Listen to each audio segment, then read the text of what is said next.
So those are some of the questions that I'm sitting with. Like, actually,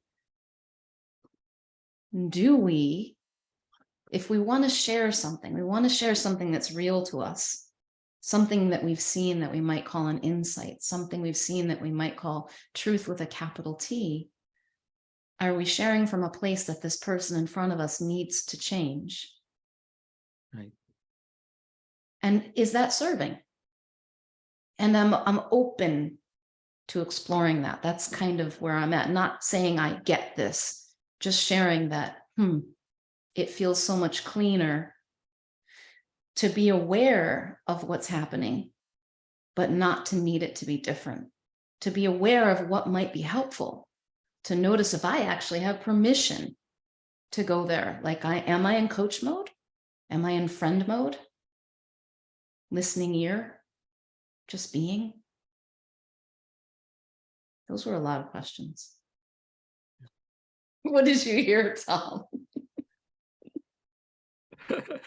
Yeah, those are a lot of questions, but we can pick any one of them. And as you were talking, I was reflecting on what Sid Banks would say often when he would talk. He would just say, okay, forget all about all of that, it's just a nice feeling to be in. And I think everyone here who's talked to anyone, I'm pretty confident, has gotten to a point in a conversation where they actually maybe forget who's the coach or the helper, and you're just in this flow of conversation that feels like to me it's like a discovery.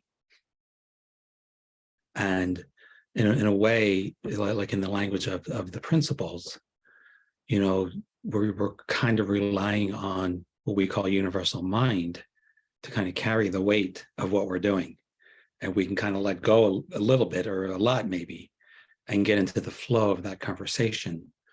And that's just like a really beautiful space to, in a way, maybe in some ways, that's a very helpful thing for another person, which is to actually see that we're relying on something greater than ourselves in this conversation.